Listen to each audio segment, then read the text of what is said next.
అందరికీ అస్సలాము అలైకుం. ఈరోజు శాసన మండలి మాజీ చైర్మన్ సోదరులు షరీఫ్ గారు మాట్లాడుతూ వైఎస్ఆర్ కాంగ్రెస్ పార్టీ ప్రభుత్వం అధికారంలో ఉన్నప్పుడు 3 రాజధానుల బిల్లు శాసన మండలిలో ప్రవేశపెట్టినప్పుడు జరిగినటువంటి సంఘటనల గురించి నేడు మాట్లాడడం హాస్యాస్పదంగా ఉంది. కుంభకర్ణుడు నిద్రలేచినట్టు ఆనాడు మిమ్మల్ని కులం పేరుతో పుట్టక గురించి మీ మీద చెయ్యి చేసుకున్నారని ఆనాడు ఎందుకు చెప్పలేదని ఒక మైనారిటీ సోదరుడిగా అడుగుతా ఉన్నా మిమ్మల్ని. అంటే ఈరోజే గుర్తుకొచ్చిందా మిమ్మల్ని హింసించింది, మిమ్మల్ని మీద చెయ్యి చేసుకున్న విషయము, మిమ్మల్ని తిట్టిన విషయము ఈరోజే మీకు గుర్తుకొచ్చినవా అని అడుగుతా ఉన్నాం. మరీ ముఖ్యంగా చంద్రబాబు నాయుడు గారు ముస్లిం సామాజిక వర్గానికి ఇచ్చినటువంటి హామీల గురించి ముస్లిం యువత ఎక్కడికక్కడ సోషల్ మీడియా వేదికగా విరుచుకుపడుతూ ప్రశ్నిస్తుంది అని భావించి నేడు ఈ స్ఫూర్తితో మిగతా బీసీ సోదరులు, ఎస్సీ సోదరులు ఎక్కడ యువత కూడా ప్రశ్నిస్తారు అనే భయంతో షరీఫ్ గారి ముందు వైఎస్ఆర్ కాంగ్రెస్ పార్టీ మీద బురద జల్లమని, బురద జల్లితే మీకు రాజ్యసభ సీటు ఇస్తానని ప్రపోజల్ పెట్టినారు. దానిలో భాగంగా ఈరోజు షరీఫ్ గారు వైఎస్ఆర్ కాంగ్రెస్ పార్టీ మీద, మాజీ ఎమ్మెల్యేల మీద, మాజీ మంత్రుల మీద అవాస్తవాలు ప్రచారం చేస్తూ ఉన్నారన్న విషయం స్పష్టంగా ముస్లిం సామాజిక వర్గానికి అర్థమవుతా ఉంది. నేడు షరీఫ్ గారు మీరు ఒక ముస్లిం సోదరుడుగా అని చెప్తున్నారు కదా, టీడీపీ ప్రభుత్వం వక్ఫ్ బోర్డు విషయంలో రాజ్యసభలో కానీ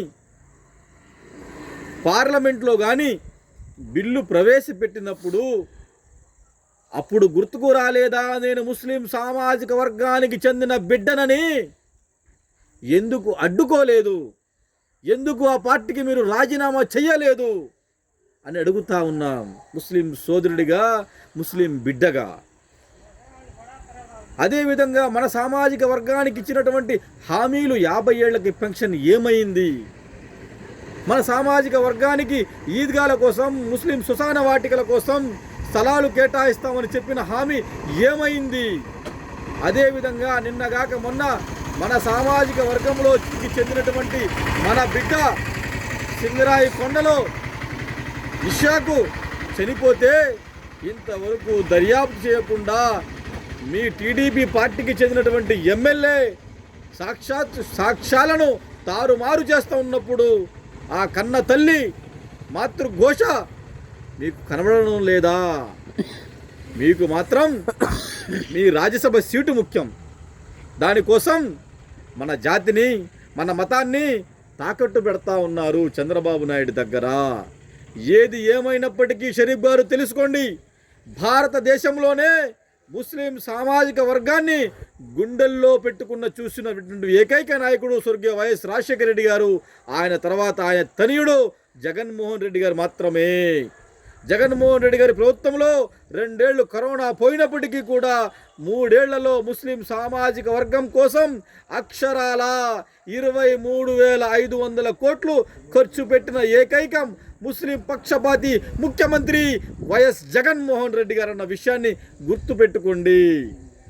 జగన్మోహన్ రెడ్డి గారి ప్రభుత్వంలో ఎక్కడికక్కడ ఏ మండలాలలో అయినా, ఏ మున్సిపాలిటీలో అయినా మైనార్టీలు ఎక్కువ ఉన్న మండలాలలో ఎంపీపీగా అవకాశాన్ని కల్పించారు, మేయర్లుగా అవకాశం కల్పించారు, జిల్లా పరిషత్ చైర్మన్లుగా అవకాశం కల్పించారు, 4-5 ఎమ్మెల్సీలు ఇచ్చినారు, 11 చైర్మన్లు ఇచ్చినారు. మీ పార్టీలో మీ చంద్రబాబు నాయుడు గారి దగ్గర భజన చేస్తున్నారు కదా, మీరు ఎన్ని ఇచ్చారు మన జాతికి అడుగుతా ఉన్నా. ఇకనైనా జాతిని అమ్మే ప్రయత్నాలు మానుకోండి. మీరు టీడీపీకి వెంటనే రాజీనామా చేయండి. వైఎస్ఆర్ కాంగ్రెస్ పార్టీ ముస్లింల పక్షపాతి పార్టీ, టీడీపీ పార్టీ ముస్లింల ద్రోహుల పార్టీ. ఈ విషయాన్ని గ్రహించండి.